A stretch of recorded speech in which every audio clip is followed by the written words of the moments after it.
우리 시대에 끊이지 않는 갑질패 여러 차례 전해드립니다. 그런데 이번에는요, 매출이 적다고 행패를 부리는가 하면요, 식사하는 시간도, 화장실 가는 시간도 다 통제를 했다니 기가 막힐 뿐입니다. 홍순빈 아나운서. 저도 이 쇼핑몰, 이 아울렛이 이런 데인지 몰랐는데 네. 아울렛에서 아웃이라고 외치는 갑질이 또 있었다고 아하, 합니다. 네. 어떤 상황이었는지 당시 그 영상 한번 확인해 보겠습니다.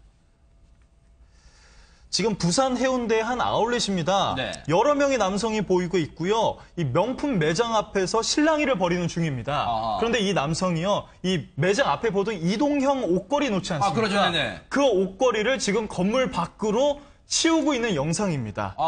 그러니까 뭐 점포를 뭐 옮기는 거예요? 그렇진 않고 이제 이 점포 안에 있는 옷들을 네. 강제적으로 지금 밖으로 옮기는 겁니다. 아이고, 네네. 매장 업주가요, 네. 붙잡아도 정말 막무가내로 정말 옮기고 있고 네. 계속해서 이렇게 실랑이가 오고 가고 있고 또 고함이 오고 가고 있으니까 네. 이때가 지금 3시, 4시 가장 손님이 많았을 시간인데 안에 있던 손님들도 거의 뭐 쫓겨나다시피 밖으로 나가게 됐다고 합니다. 손님까지 쫓아내요? 그렇습니다. 네.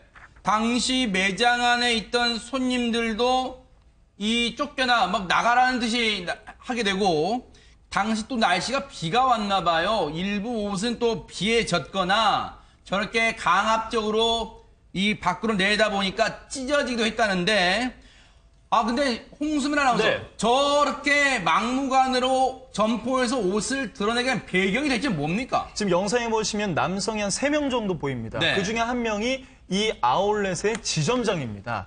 그래서 지점장이 지난 8월에요. 네. 매장 앞에 옷 내놓고 파는 게 지저분하니까 치우지 않으면 퇴점시키겠다고 얘기를 합니다. 잠깐만요. 옷 파는 데서 매장 앞에 옷을 내놓고 팔지 않으면 어떻게 손님들 눈길을 끈단 말이에요? 이 매장이요, 2평 남짓하다고 합니다. 그러니까 2평, 옷을요, 2평 남짓하니까 옷을 매장 안에 다 넣을 수가 없던 거예요. 그러겠죠. 그러니까 다른 사람 하던 대로 옷걸이를 밖에 놓고 팔고 있었던 건데 이 밖으로 내놓으라고 하니까 판매장 업주 입장에선 따르기가 쉽지가 않았을 겁니다. 네. 그러니까 지점장이 한 얘기가 내 말을 듣지 않는다면 지금부터 강제 집행하겠다 라면서 남성 2명을 더 데리고 와서 물건을 밖으로 내놓는 거였습니다. 손 변호사님, 제가 법률적 지식이 없는지는 모르겠습니다만 옷 파는 옷가게에서 매장 그 앞에다가 옷을 내놓고 파는 게 법으로 걸리는 문제예요, 혹시? 이 부분이 굉장히 분쟁이 많습니다. 예, 굉장히 많은데요. 당연한 권리라고 볼 수는 없어요. 그래요? 업주가 당연하게 이제 그 매장 밖에 옷걸이를 놓고 옷을 판매할 수 있다 이런 권리가 있지는 않고요. 거의 대부분의 경우에 굉장히 민감한 문제이기 때문에 계약서에 들어가 있습니다. 네. 즉 이게 이런 권리가 없다고 한다면 사실 판매하는 데 큰 지장이 생기고요. 또 무분별하게 뭐 다 할 수 있게 허용한다고 한다면 굉장히 또 질서가 또 무너지기 때문에 또 옆 가게에도 피해가 가고요. 굉장히 엄격하게 정해놓습니다. 그래서 이번 사건 같은 경우에도 계약이 있었어요. 계약이? 정한 대로 하면 되는 겁니다.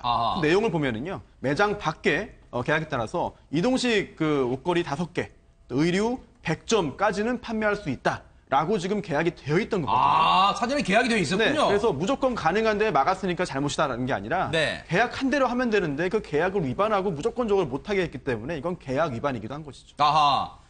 그렇다면 혹시요, 이런 이유, 이 부분, 가게 앞에 옷을 내놓고 파는 것은 그 전임 지점장과 계약이 되어 있답니다. 이동형 옷걸이 5개, 그리고 도합 의류 100점까지는 판매할 수 있도록 합의가 되어 있었는데, 이것을 지금 지점장이 눈에 거슬린다면서 치우라 하는데, 과연 이것만 이유가 있었을까? 피해를 본 매장 입주의 얘기를 좀 들어보도록 하겠습니다.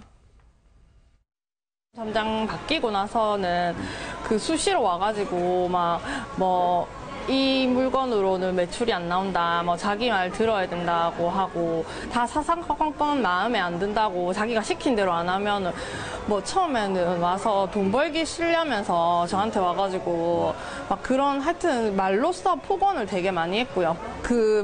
밥도 예를 들어서, 자기가 항상 11시 40분이나 그때 되면 자기가 밥을 먹으러 가요. 그 사람, 점장이. 그러면 그 시간, 1시 안에는 꼭 다 밥을 먹어라. 안 먹으면 이름 적어서 불이익을 준다. 목말라가서 사람들이 물을 좀 마시려고도 매장에서 물 못 마신다. 가서 먹어라 하고. 물 들어가는 거 병만 봐도 막 뭐라고 하면서 물 먹지 말고 저기 가서 먹고 온나 하고. 화장실은 이제 자기가 아침에 한 10시 반 되면 순시를 해요. 순시 자기 이제 도는 동안에는 화장실 가고 싶어도 가지 말고 다 꼭 자리를 비우지 말고 있어라. 최명규 원장님, 아웃렛 매장 지점장이 이렇게 무소불위의 권력을 찬 완장을 찬 그런 위치입니까? 전 처음 알았습니다. 화장실 가는 거, 밥 먹는 시간까지 이렇게 통제를 하네요. 그러니까 이게 매출 부진으로 임대료가 늘지 않아서 갑질이 시작됐다라고 추정할 수도 있지만 단지 그것만으로 얘기할 수 있는 건 아닌 것 같아요. 이건 굉장히 감정적이거든요. 네. 저 지점장의 태도를 보면은 어떻게 지점장이 될 수 있었을까 의심이 갈 정도예요. 왜냐하면 이런 일이 계속 한 번만 있다고 볼 수는 없거든요. 네. 그런 점에서도 뭔가 이 지점장이 개인적으로 이 매장에 대해서 상당한 반감을 갖고 있지 않나 추정이 되게 되고요. 네. 또 이 피해 매장의 점주가 얘기한 대로 그대로 미뤄보면은 네. 이 물건으로는 매출이 나오지 않는다라는 뉘앙스는 결국 뭔가 하게 되면은 다른 물건을 갖다 취급하라라는 부분이 아닌가라고 이제 의심을 할 수 있는 부분이고요. 네. 그런데 다른 물건을 취급하게 되면은 이 사람의 입장에서는 다시 그 다른 전부 다 이제 본인도 손해를 감수해야 되는 거거든요. 네. 그러면서 이 지점장은 이렇게 생각하게 되는 것 같아요. 이렇게 괴롭히게 되면은 본인도 어딘가 화풀이해야 되는 데 있으니까 본인은 감정을 풀어서 좋은 거고요. 네. 그러다가 이분들이 나가게 되면은 또 나가고 자기가 원하는 다른 사람이 들어올 수 있으니까 또 좋은 거고요. 네. 그러나 이게 결국은 한계를 넘어서게 되면은 이렇게 이슈화될 수 있다는 것까지는 생각을 못했던 혹은 네. 이슈화 되더라도 누가 다 막아주겠지 생각하건 그런 잘못된 판단 때문에 이루어진 행동이라고 네. 생각됩니다. 화장실까지도 마음대로 못 가게 한다는 얘기 듣고 이게 진짜 지금 시대에 행해지고 있는 행태가 맞나 하는 그런 생각까지 하게 되는데 이거 불법행위 아닙니까? 이 교수님? 예, 어떻습니까? 이거 거의 불법행위로 보이고요. 네. 업무를 이제 영업행위를 방해하는 혐의로 보입니다. 결국에는 경찰에서 사실상 입건을 했다고 합니다. 지점장과 아하. 그 관련 직원을. 네. 그런데 이거 곰곰이 생각을 해보면 이게 정말 업무에 도움이 될까, 영업에. 이렇게 그러니까요. 이제 여러 가지를 정리를 하라는 위협을 가하게 되면 결국은 이 점원들이 굉장히 그 동기화가 잘 안 될 텐데. 그러겠죠, 네. 그러면 오히려 더 매출이 더 떨어지는 거 아닌가 이런 생각이 오히려 더 듭니다. 예. 네. 말도 안 되는 그 옷 판매 관련 규정도 그렇지만 화장실 갑질까지 이루어지고 있다 보니까 근데 앞서 봤던 그 영상에 봤던 그 해당 매장에만 이루어지는 게 아니었어요. 다른 매장에 대해서도 식사 시간 화장실 갑질까지 이루어지고 있는데 다른 입점 업주의 얘기도 들어보고 이어가 보도록 하겠습니다. 이 세계적인 현상은 우리가 조차할 수 없는 거잖아요. 시도 때도 없이 순시를 하고 너무 갑자기인 거라. 생각해보세요. 생리적 현상까지 몇 시까지 갔다 와. 언제까지는 언제부터 화장실 가지 마. 이게 말이나 되는 지금 조치입니까? 지점장이면 다예요? 지점장이랑 완장 차면 이런 거 다 할 수 있는 겁니까? 부산 해운대에 있는 아웃렛인데 이 이름을 제가 말 안 쓰면 안 드리겠습니다. 그런데 이 사건을 담당하는 경찰도 기가 찰 노릇일 텐데 경찰 얘기 들어보시고 이어가 보도록 하겠습니다. 매대가 이제 안하고 앞으로 해서 이제 매대가 5개 정도 설치되어 있는데, 그거를 이제 그 전에 있는 지점장이나 이제 팀장한테는 사용하는 거를 이제 권유받고 사용해왔어요. 근데 새로운 지점장 오고 이제 그걸 치우라 하니까 못 치우겠다 이렇게 해가지고. 근데 그거는 자기들이 다 인정을 하거든요. 옮긴 거에 대해서는. 근데 자기들은 정당한 행위라고 주장하죠. 손 변호사님. 네. 아웃렛 지점장, 아웃렛 업주 입장에서는요, 정당방위다 주장하고, 일단 지점장입니다. 지점장의 입장은 의류를 자기들이 옮긴 건 다 인정을 하면서도 옮긴 것에 대해서는 정당한 행위다. 이렇게 주장을 하고 있습니다. 어떻게 봐야 됩니까? 이게 정당 방위는 아니고 정당 행위죠. 그렇죠. 예, 정당 행위 주장을 하는 건데요. 네. 이게 정당회의가 형법에 있습니다. 20도에 있어가지고 네. 뭐 객관적으로 볼 때 범죄에 그런 그 해당된다 하더라도 네.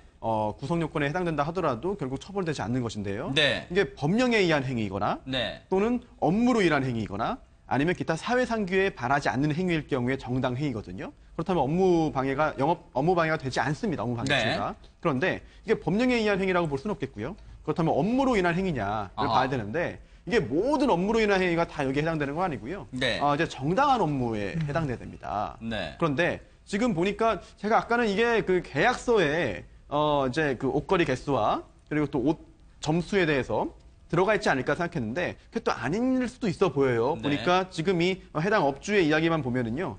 전임 지점장의 권유를 받아서 했다. 네. 이게 권유라고 했다는 거는 뭐 문서에 서명이 되지 않았다고 지금 짐작이 뭐 되거든요. 구두계획 같은 건가 봐요. 네, 그렇다면 이 점주 입장에서는 전임 지점장과의 했던 그런 그 이야기들이 과연 효력이 지금도 남아 있겠느냐. 네. 또 그리고 그러한 합의 자체가 지금 증거가 있겠느냐. 네. 이런 여부로 또 분쟁이 번질 수가 있어 보이는데요. 네. 근데 설령 그렇다 하더라도 이렇게 네. 물리력을 동원해가지고 이제 영업을 방해했다라고 한다면 형사처벌 가능성은 굉장히 높아 보입니다. 네. 이 부분은 그냥 이 경찰까지 나서긴 했습니다만 손 변호사님. 네. 그 양측이 그냥 뭐 합의를 하면 해결될 수 있는 부분인가요? 아니면 어떻게 보면 이 철저한 조사 끝에 처벌이 되는 부분인가요? 어떻습니까? 이게 업무방해죄 같은 경우에는 뭐 친고죄나 반의사불벌죄가 아니기 때문에 합의가 원만하게 이루어진다 하더라도 형사처벌은 가능합니다. 하지만 이게 객관적으로 이제 냉정히 볼 때 아주 중한 죄라고 할 수는 없거든요. 그렇기 때문에 양측이 원만하게 합의하고 또 오늘 방송까지 나왔기 때문에 심리적인 압박이 또 있을 거예요. 또 아울렛 네. 측에서는 이게 원만하게 합의가 된다고 한다면 형사처벌까지 이어지지 않을 수 있겠는데요. 네. 오히려 그렇게 되는 것이 모두에게 이롭지 않을까 생각이 그러니까요. 됩니다. 만약에 형사처벌이 된다면, 처벌까지 간다면, 저 매장 업주는 사실 저 아웃렛에서 이제 영업을 하는 건 포기를 해야 되는 그런 상황까지 갈 수밖에 없기 때문에 양측이 원만하게 합의를 하는 게 오히려 좋지 않을까 그런 생각을 해봅니다. 아웃렛 측에서도 좀 한 발 양보하는 게 필요하지 않을까 그런 생각을 해봅니다.